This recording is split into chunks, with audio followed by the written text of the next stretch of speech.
This video is brought to you by Grand Gamers Guild. It's the most intuitive thing in the world. A perfect synthesis of the haptic and the mechanical, the body and the mind. It's that wonderful human thing that board games excel at. You pick up a piece, you place it on the board and receive something for having placed it there. It's almost willfully simple, and yet it is the bedrock of so many games because there are so many things you can do with those things you receive. And from this simple use of brain and hand, 1,000 flowers bloom.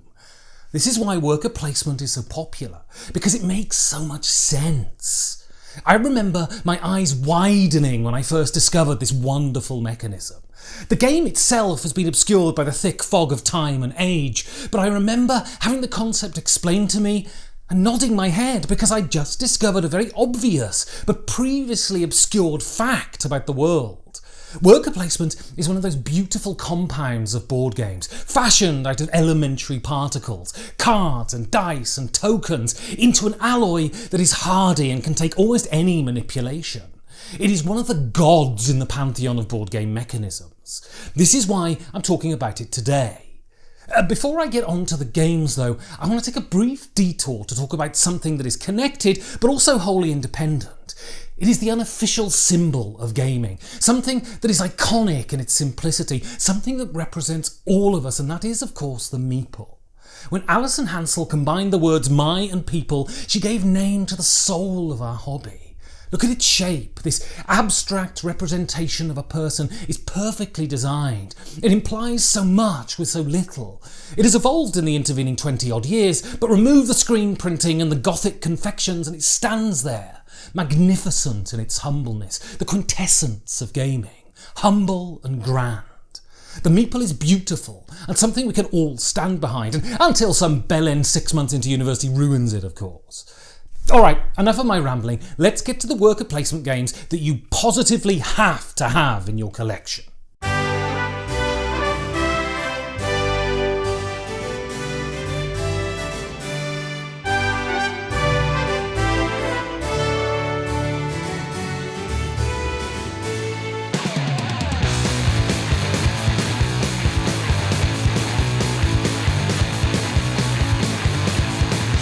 It wouldn't be a video on worker placement if I didn't talk about this one. This isn't the first worker placement game, but it is possibly the definitive one. Before Agricola, Uwe Rosenberg was just the bloke that made the Bean game, and illustrator Clemens Franz had never put pen to paper in service of a board game. They would both go on to be central to the world of games because of Agricola, because all of the renown surrounding this one is completely deserved. This is such an expertly designed game. It has devilish scoring conditions and thoughtfully devised actions. Also, your path through the game has been perfectly mapped. Unlike so many games that just spunk everything out onto the board at the start, Agricola thinks about what you should see of the game and when, slowly revealing worker placement spots as the game progresses, allowing you to gradually build your strategy. The result of this is a wonderfully plotted arc that keeps rewarding you as you play. Then there are the myriad of cards that you deploy as you improve your farm. There are so many at this point that you will reach the heat death of the universe before you play every combination. The real charm about Agricola though is its challenge. The difficulty of the game is a feature, not a bug. This is not an entry-level game. Although it's mechanically quite simple, it can be unremittingly punishing if you play it wrong, or one of those army of Agricola experts out there plays against you. It's not hype. Feeding your people can be a bastard. Learn how to play this one though, and you will be taken to the top of the ludological mountain. This really is one of the best games ever made.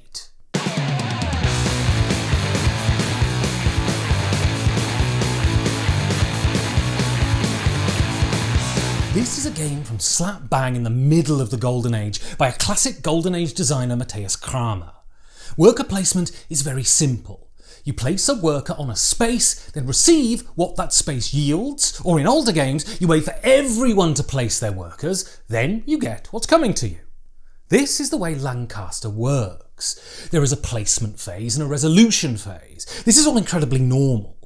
Where Lancaster is revolutionary for its time, though, is that possession of the space where you've placed your bloke is not assured when the resolution phase comes around. If someone has a knight that is more powerful than yours, they can unceremoniously kick you off the space, leaving you to scrabble around for some space you didn't want in the first place. This adds such a wonderful layer of tactical decision-making and attack to a genre that is known for its placidity. You can gazump people to juicy spaces in worker placement games, but hoik them out? Just the thought gives me the vapours. This means you have to really think which of your knights you want to place where, and there is a delicious challenge in working out your path to upgrading the weaklings in your retinue so you can beat off all those wannabe usurpers around the table. There is also so much more to Lancaster too. It is really a beautifully designed game. The voting mechanism at the end of each round is magnificent. I spoke to Matthias Kramer about this game, and he didn't consider it one of his best. This alone is ample evidence that creators have zero idea about the merits of their own work.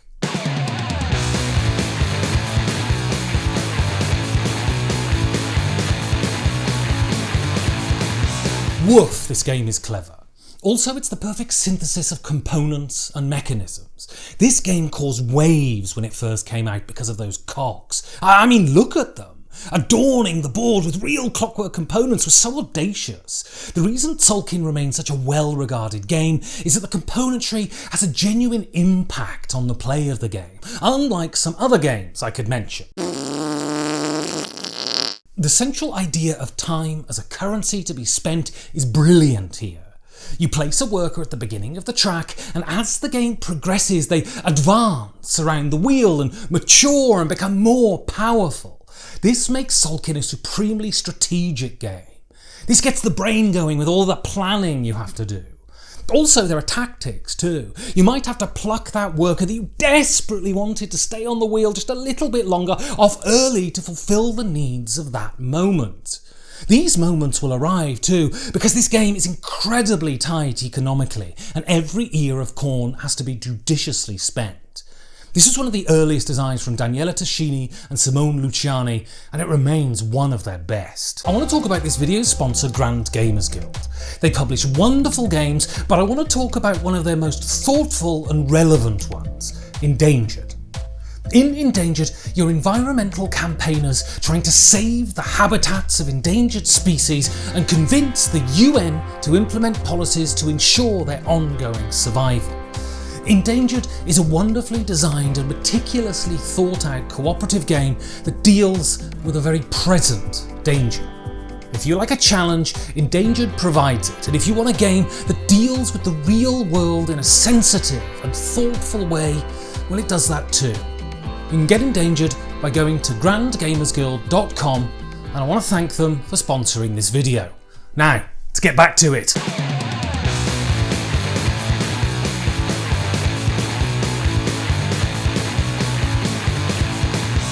This game is a vicious, epic and beautiful exegesis on the unrelenting violence of nature. We pretend that we are some sort of elevated being untouched by the grubby hands of nature, despite the ample evidence that surrounds us every day. Dominant Species reminds us that any sense of fairness or justice we have concocted is just that, a concoction, and nature will eat you alive if you lose concentration for 1 second.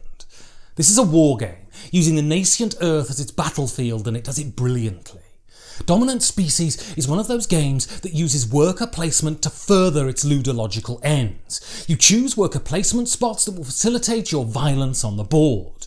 You choose your actions, then go at it, trying to dominate the board and eat your opponents. The special powers that are given to each class are fantastically thematic and strategically vital to winning. This is a long game, but worth every second because of the brilliant story it tells. You all start off as tiny, insignificant organisms, building your own biomes, but soon enough you start to bump into each other, to jostle and eventually fight. Great games have great arcs, and Dominant Species has the very best of arcs. This is a 3-act film, a story of the foundation of life, but you have a hand in telling that story in the brilliant way only games can achieve. Dominant species put you at the beginning of everything. This is a brilliant one.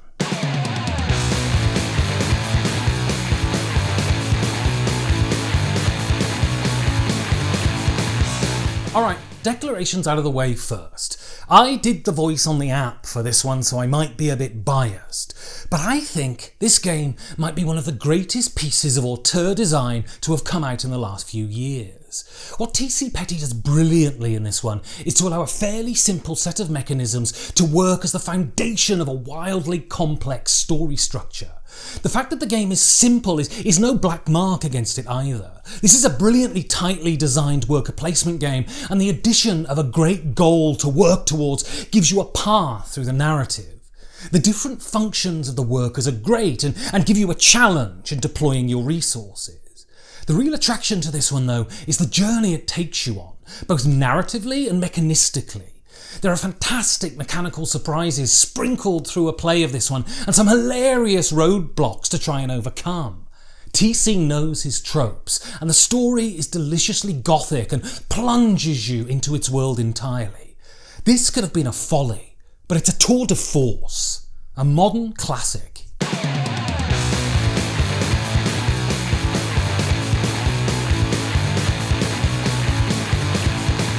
Well, there we are.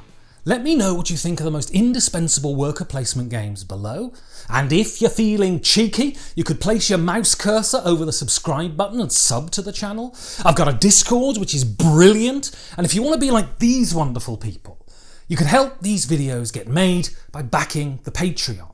All the links, as well as the link to this video's sponsor Grand Gamers Guild, are below for you to peruse.